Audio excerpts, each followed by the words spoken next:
the best value watches for $1,000 in 2026. Don't make the mistake most first-time buyers make. They get $1,000 and automatically reach for entry-level Swiss brands, Tissot, Hamilton, Certina, Mido, because they're told that's where real watches begin. But at this price, you're often paying for heritage marketing, not superior build quality. The truth is, some of the best watches under $1,000 don't chase status at all. They prioritize durability over romance, engineering over legacy, and quartz accuracy that mechanical watches simply can't touch. And this video will prove it. This isn't a list video. It's a breakdown of the trap's big-name brands set and the watches that quietly outperform them. Mistake 1. Chasing the Swiss flag. You want Swiss. You've been told Swiss is better. Swiss means quality. Swiss means heritage. Swiss means you bought a real watch, not a pretender. At $1,000, Swiss means you're paying for the flag on the dial instead of the watch on your wrist. Certina DS Action Diver at $975. It's Swiss. It's from the Swatch Group, the same corporate parent as Omega and Longines. It's got 300 meters water resistance, ceramic bezel, 8.0, hour power reserve from the Powermatic 80 movement. On paper, it's impressive. But in reality, you're buying a Swatch Group watch with components that could have been made anywhere. The Powermatic 80 is a modified ETA movement. There is nothing wrong with that, but modified ETA is available in $400 watches from non-Swiss brands. You're paying $575 extra for the Swiss label and not for Swiss quality that justifies the premium. If you buy the Mido Ocean Star at $990, the story is the same. Swatch Group brand. Powermatic 80 movement. Decent finishing, Swiss heritage marketing, but meh. Don't get me wrong, Mido Ocean Star and Certina DS Action Dive aren't bad watches, but for $1,000, you can get superior watches from brands that prioritize the watch over the logo. You can get the Trasca Freediver for $950. They are an American micro-brand manufacturing in Hong Kong. No Swiss heritage to sell you. No corporate parent giving them brand recognition. Just a watch that's built better than the Swiss alternatives at the same price. The case is forged, then machined, not stamped and finished. Trasca developed their own hardening process. They call it commando hardening, that makes the steel significantly more scratch-resistant than standard stainless. The bezel is actual sapphire, not ceramic. That means scratch-proof, not scratch-resistant. The movement is Salida SW2001. This is the same Swiss movement architecture as the Powermatic 80 inches those Swatch Group watches. But Trasca doesn't charge you for Swiss assembly or Swiss brand heritage. They charge you for the watch. Put a Trasca next to a Certina, and the difference is obvious. The Trasca case finishing is sharper. The bezel action is more precise. The dial has better depth. The bracelet fits better. Every detail is executed at a higher level because Trasca's entire business model is delivering maximum quality at the price point. The same goes for Laurier Hyperion at $699. They are another American micro-brand. They focus on making the best watch they can for the money. This watch has the Mido movement and a clean, vintage-inspired design without being costume jewelry. The case proportions are perfect for the 36mm size. The bracelet taper and finishing exceed what you get from Swiss brands, charging $1,000. If you want to move away from the fusion of America and Japan, you could get the Stoa Flieger at $990. It is a German brand manufacturing in Pforzheim. It operates the Unitas 6498 movement, has proper manual wind mechanical movement, and it isn't modified ETA automatic. Display caseback showing decorated movement with blued screws. Stoa makes pilot watches for people who want pilot watches, not for people who want to own a brand. The dial is perfectly balanced. The case is 40mm, with long lugs that work with the design. The onion crown is functional and distinctive. You won't get the same brand recognition as buying Swiss, but you'll get a watch that's built to higher standards by a company that's been making Flieger watches since the 40s for actual pilots. If you eliminate the Swiss requirement, you open up options that deliver objectively superior value. But that requires accepting that Swiss doesn't automatically mean better, and at $1,000 it usually means worse. The next mistake is even more common and even more costly. Mistake 2. Ignoring quartz as inferior. Mechanical movements are romantic. The engineering is impressive. The craftsmanship is lovely. You can appreciate the complexity of hundreds of tiny components working together to measure time through pure mechanical means. At $1,000, choosing mechanical movements costs you accuracy, reliability, and often build quality because you're paying for the movement at the expense of everything else. Why would you settle for a watch like that when you can get the Grand Seiko Quartz SBGX 261 at $2,400? I know that's over budget, but what I am trying to say is, you don't need to go crazy to own an excellent quartz watch. You don't even have to spend that much to get an excellent quartz watch. I know you probably think quartz is cheap, and why would you spend that much on quartz? Fashion watches use quartz, department store watches use quartz, so why spend that much? Well, do you want the best, or do you want to just tick out a checklist? If you want the best watch, for $1,000, sometimes that's quartz. Forget whatever you've learned or heard. I am a massive fan of Grand Seiko quartz models. They start around $2,000 new, but you can find them pre-owned around $1,200 to $1,400. That's slightly over budget, but worth mentioning because Grand Seiko quartz accuracy is +10 to -10 seconds per year. Not bad, yeah? Compare that to mechanical watches at the same price that run +20 to -20 seconds per day. The Grand Seiko is 730 times more accurate. That's not an exaggeration. But let's stay on budget. Citizen Chronomaster at $995. This is high accuracy quartz with an accuracy rating of +5 to -5 seconds per year. But accuracy is just the beginning. This watch's finishing is sharp. The dial details are clean, the case proportions are a little bit on the conservative side, but it's refined. You're getting better accuracy than any mechanical watch under $5,000. Better than most mechanical watches under $10,000. You're getting finishing that competes with Swiss watches at $2,000. You're getting a movement that will run for decades with nothing but battery changes every few years.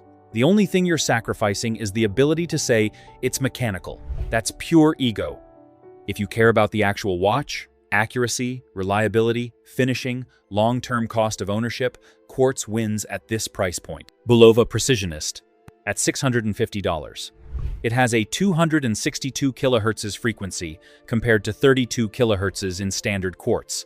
That higher frequency means accuracy of +10, -10 seconds per year. The seconds hand sweeps smoothly instead of ticking because of the high frequency. You're saving $350 compared to buying mechanical at $1,000. Here's the hard truth. At $1,000, mechanical movements are compromised. They're modified ETA or Mido or Seiko movements that are fine but not special. They require service every 5 to 7 years at $300 to $500 per service. They run less accurately. They're more fragile. If you reject quartz on principle, you're limiting your options based on ideology instead of value. That's fine if you're aware of the trade-off, but most buyers aren't. They assume mechanical is inherently superior at all price points. It's not. So, that is 2 mistakes down. You're not chasing Swiss flags that cost $400 in brand premium. You're not rejecting quartz based on fashion watch associations. But the biggest mistakes at $1,000 are still coming, and it's the one that costs buyers the most value. Mistake 3. Overlooking micro brands as risky. Micro brands are risky. Most of them fail within 5 years. Service is uncertain, resale value is questionable, parts availability is unknown. If you buy a micro-brand watch and the company folds, you own an orphan. All true. All legitimate concerns.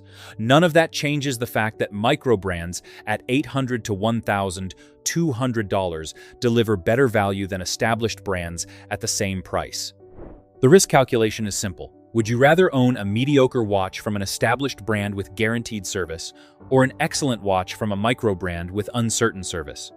If the micro-brand watch is so much better that it justifies the service risk, the math works. And at $1,000, the quality gap is massive.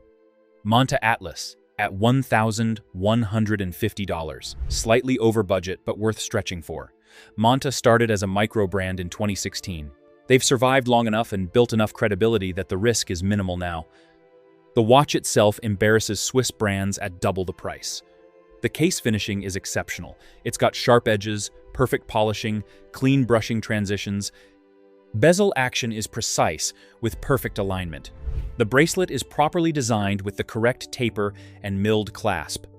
The movement is Certina SW3001, an upgraded version of the standard SW2001, decorated and regulated to better standards than Certina delivers to most customers. The display caseback shows proper finishing with Geneva stripes and Manta's custom rotor. Put this next to a $2,000 Longines and the Manta looks more expensive. Better finishing, better bracelet, better attention to detail. The only thing Longines has is brand recognition and service network certainty. It's why I love the Zello Swordfish too. At $699, it has a titanium case with bronze bezel, 40-hour C3 lume that actually glows for 40 hours, and not a marketing gimmick. It's got sapphire bezel insert on some versions, and even its Mido 9015 movement is regulated above Mido's standard. Zellos has been operating since 2014. They have enough history to suggest they'll still exist for service in another 10 years. Not guaranteed, but probable enough that the risk is manageable. The watch quality punches way above $699. The titanium finishing is excellent. The bronze bezel patinas naturally. The dial details are thoughtful. You're getting materials and execution that Swiss brands don't offer under $1,500. Notice retrospect at $649. Another micro brand with staying power, founded in 2017 and still growing. The retrospect is a compressor-style dive watch with working internal bezel controlled by the second crown. Compressor watches from Swiss brands cost $2,000 minimum. Notice delivers the same functionality at $649, with finishing that competes with Swiss brands that cost $1,200. The case shape is distinctive without being weird. The internal bezel actually works. The Mido 9015 movement is solid, but there's a problem. The risk? If Notice folds, you can't get OEM service. But the movement is Mido, which any competent watchmaker can service. The crystal is sapphire, which is scratch-proof. The case is stainless steel, which doesn't degrade. What exactly are you risking? You're risking the inability to get manufacturer service for a watch you paid $649 for. Manufacturer service costs $300 to $500. After the first service, you've broken even on risk. If the watch runs for 10 years before needing service, likely with Mido 9015, you've come out way ahead compared to buying Swiss at $1,000. Another microband I have kept my eyes on is Lander at $1,095. British microbrand making watches in Switzerland. They get Swiss manufacturing without Swiss brand premium because they're unknown outside enthusiast circles. The Lander series uses custom dials with applied indices and interesting color combinations. Not weird Kickstarter aesthetics. Actual thoughtful design with colors that work. Case finishing is sharp. The movement is Certina SW2001, decorated with a custom rotor. Fairer started in 2015. They seem stable. The watches deliver quality that Swiss brands charge $1,800 for. I have to add that the micro-brand risk is real, but the value you get is also real. So, it really depends on your choice. But also, factor this in. If you buy an established brand service at this price point, it means sending the watch to a service center that handles thousands of watches with standard procedures. Microbrand service often means sending the watch to the company founder who knows every detail of the watch because they designed it. Let's move on to the next part. Mistake 4. Buying affordable luxury fashion brands. Longines is luxury. Or, what do you think? They're Swiss. They're owned by Swatch Group, but they're positioned above Tissot and Certina. They have heritage dating to 1832. They sponsor equestrian events and gymnastics.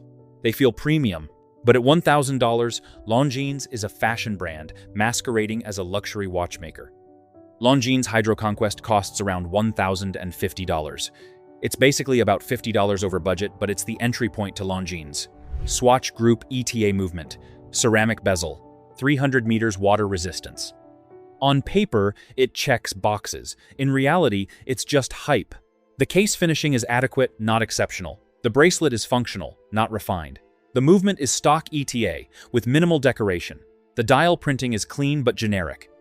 Nothing about this watch justifies the price, except the brand name. Compare it to any microbrand at $650, and the microbrand delivers better case finishing, better bracelet, similar movement quality, and more interesting design. The Longines advantage is brand recognition and authorized dealer access. But what use is the advantage if the watch is just adequate? It's not just Longines, though. Frederique Constant Classics, which costs $995, is supposed to be an affordable luxury brand. It's positioned as entry-level traditional watchmaking, another herald of Swiss-made watches. But in reality, it's not what you expect. Frederique Constant is owned by Citizen. They manufacture in Switzerland using Swiss movements. But the watches are mass-produced to hit price points, not crafted to maximize quality. The Classics line uses Celita movements in traditional designs. The finishing is competent but unremarkable. The cases are well-proportioned, but generically executed. You're getting a watch that looks like a luxury watch from across the room, but reveals its compromises up close. For $995, you can get a Trasca or a Monta that's built to objectively higher standards. The only thing you lose is the brand name that sounds premium to people who don't know watches. And no, you can't get Raymond Weil Tango. I know it costs around $1,050 and is a Swiss independent brand. However, they're independent because they're not good enough for any conglomerate to acquire them. The Tango uses ETA movements in generic designs aimed at people who want Swiss luxury without paying Omega prices. The finishing is adequate, the designs are safe, and that's about it. If you want actual luxury, save until you can afford Tudor or Grand Seiko. If you want best value at $1,000, buy micro-brands or quartz from brands that prioritize watches over branding. Don't buy brands that exist in the awkward middle ground where they're too expensive to compete on value and too cheap to deliver actual luxury. The last mistake is the most technical, and it's the one that trips up buyers who think they understand watches. Mistake 5. Confusing specifications with value. In-house movements are better than modified ETA movements. Obviously, the brand designed the movement specifically for their watches. They control the entire supply chain. They can optimize performance. In-house equals superior. But there are prices of in-house movements that you'd see and you just have to run. In-house movement development costs millions. Brands need to amortize that cost across production volume. At $1,000 price points, they either haven't sold enough volume to justify development costs, or they're cutting corners elsewhere to hit the price while including in-house movement. Modified ETA or Celita movements at $1,000 are often better value because the movement cost is known and reasonable, leaving more budget for case finishing, dial quality, bracelet construction. Oris is the poster child for in-house movements as marketing rather than value. Their caliber 400 inches house movement is impressive. 5-day power reserve, 10-year service interval, anti-magnetic silicon components. Great movement. But Oris charges $2,100. Is the movement better than modified Celita? Yes and no. The movement is better, but it's not worth $2,100. Instead of paying that high, get the Damasco DC56 at $1,090. It's a German brand manufacturing in Barbing. They use modified Celita SW2001, not in-house. But the watch has some clean specs. It has a hardened case from the brand's proprietary ice-hardening technology. Due to that tech, the steel becomes significantly harder than standard stainless without becoming brittle. It's got scratch resistance rivals DLC coating without coating compromise. They use submarine steel cases on some models, the actual steel used in German submarines. Magnetic resistance is extreme. Corrosion resistance is extreme. The case will outlast you. Also, Damasco developed their own oil-free escapement system using Diapal technology licensed from Swatch Group. The movement doesn't need lubricating oil on the escapement, which means longer service intervals and better long-term reliability. So, yeah, the movement is modified Celita, but the modifications matter more than in-house branding. Damasco optimizes the movement for their specific requirements. They focus their budget on case technology and durability rather than movement branding. Then there's the Shin 556i at $1,280 or thereabout. Another German brand using modified ETA 2824, not in-house. But Shin modifies the movement for magnetic resistance, shock resistance, and temperature stability. The 556i is rated to 80,000 amperes per meter magnetic resistance. That's intense magnetic field exposure without affecting accuracy. The case is stainless steel with copper sulfate capsule for anti-magnetic protection. The movement is modified for low-pressure environments. These modifications cost money, but they deliver functional value. You're paying for capability, not for in-house branding. The in-house movement looks impressive on paper. But does it deliver better accuracy, better reliability, better long-term cost of ownership? Usually no. It usually delivers bragging rights. The specification trap is thinking bigger numbers equal better value. 80 hour power reserve is better than 40 hour, right? Depends.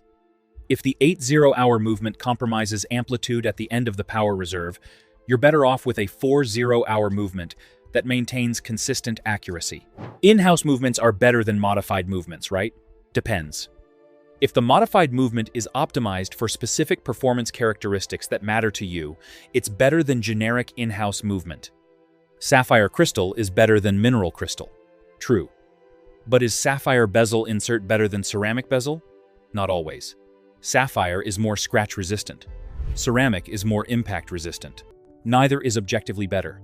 The specification mistake is optimizing for numbers on spec sheets instead of real-world value. At $1,000, the brands delivering best value are optimizing for watch quality, not specification bragging rights. 5 mistakes corrected. You know what not to do. Now here's what actually works. The value equation that actually works. The best value at $1,000 isn't a single watch. It's not even a list of watches. It's a framework for evaluation that prioritizes actual value over brand recognition, movement ideology, or specification sheet optimization. Most watch buying advice fails because it recommends specific models without teaching the evaluation framework. Models get discontinued, availability changes, prices fluctuate. New brands emerge while old brands decline.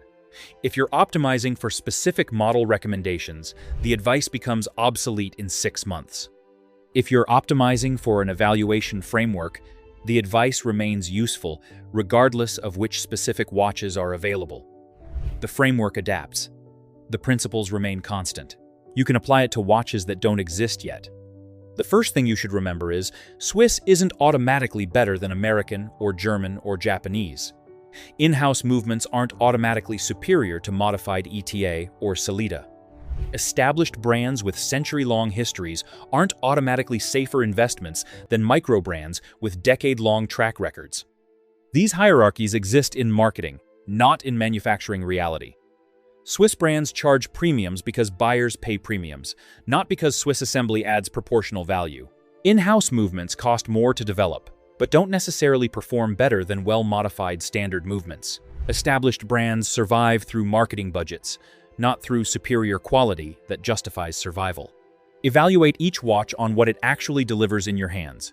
Case finishing quality, bracelet construction, dial details and depth, movement reliability and accuracy, long-term cost of ownership, including service expenses. If a non-Swiss brand delivers better case finishing, better bracelet, better long-term reliability, and lower service costs than Swiss alternatives at the same price, the non-Swiss brand is objectively better value. The Swiss flag doesn't add functional value. It adds psychological value if brand recognition matters to you personally. Be honest about whether you're buying the watch or buying the ability to say you own that brand. Both are valid purchasing decisions, but they're different decisions with different optimal choices. You should also remember that the purchase price is only one component of watch ownership cost. Service costs over 10 or 20 years matter more than most buyers realize because they compound over time. A $700 quartz watch with a $30 battery changes every 3 years, costs $700 plus 100 inches batteries over 10 years. That's $800 total. A $1,000 mechanical watch with $400 service every 6 years costs $1,000 plus $800 in service. In 12 years costs $1,800. Around the same time, you save $1,000 with quartz while getting better accuracy and reliability. What you've saved could buy you another watch, a vacation, or sits in an investment account generating returns. It's real money with real opportunity cost. If you prefer mechanical for the romance, and you're willing to pay $1,000 over 10 years for that preference, that's fine. But understand you're paying for preference, not for superior functionality. Mechanical movements at $1,000 don't tell better time or last longer or require less maintenance than quartz alternatives at $650. Service costs also vary by brand. Swiss brands often require Swiss service centers with Swiss pricing. Micro brands might offer owner service directly at lower costs. Standard movements like ETA or Mido can be serviced by any competent watchmaker at competitive rates. Proprietary movements require brand service at brand pricing. Factor service accessibility and cost into purchase decisions. A watch that costs $200 less but requires $200 more per service is break-even after one service, worse value after 2 services. If you want mechanical, buy mechanical, and accept the accuracy and service compromises. Don't pretend you're buying for accuracy or low maintenance. You're buying for the experience of owning mechanical movement. That's valid, but be honest about it. If you want Swiss branding for social signaling, buy Swiss and accept paying for the flag. Don't pretend you're buying for superior manufacturing. You're buying for brand recognition. That's fine if that's what you value, but acknowledge it. If you want the absolute best watch quality for $1,000, then you need to optimize for quality metrics, not ideology or branding. That means considering non-Swiss brands, considering quartz, considering micro brands, evaluating based on what the watch actually is, not on what the brand name suggests. Most buyers lie to themselves about purchase motivation. They want Swiss because Swiss signals status, but they claim they want Swiss because Swiss means quality. That dishonesty costs them money because they optimize for the stated reason instead of the actual reason. If you actually care about quality above all else, the Swiss flag doesn't matter. If you actually care about status signaling, quality differences don't matter as long as the watch looks impressive and carries a recognized name. Different motivations lead to different optimal purchases. Be honest about your actual motivation and optimize for that. $1,000 in 2026 buys you specific capabilities in watches. For mechanical enthusiasts, modified ETA or Certina movements in well-finished cases with solid bracelets from brands that prioritize watch quality over brand marketing. Not in-house movements. Not complications beyond basic GMT or chronograph. Not haute horlogerie finishing, but competent movements in very well-executed cases. For accuracy obsessives, high-accuracy quartz movements running plus or minus 5 to 10 seconds per year in cases with finishing that would cost $2,000 to $3,000 if paired with mechanical movements.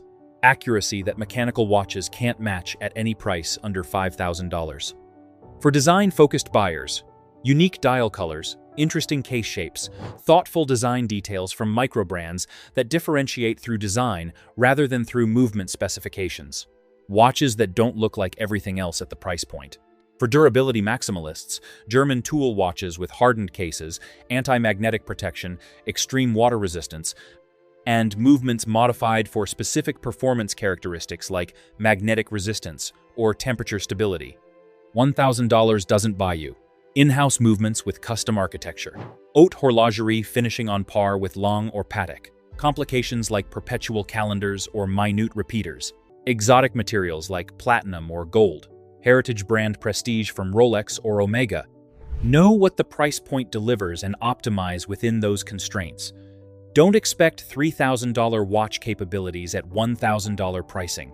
But also, don't settle for $600 watch quality at $1,000 pricing just because the brand name is recognized.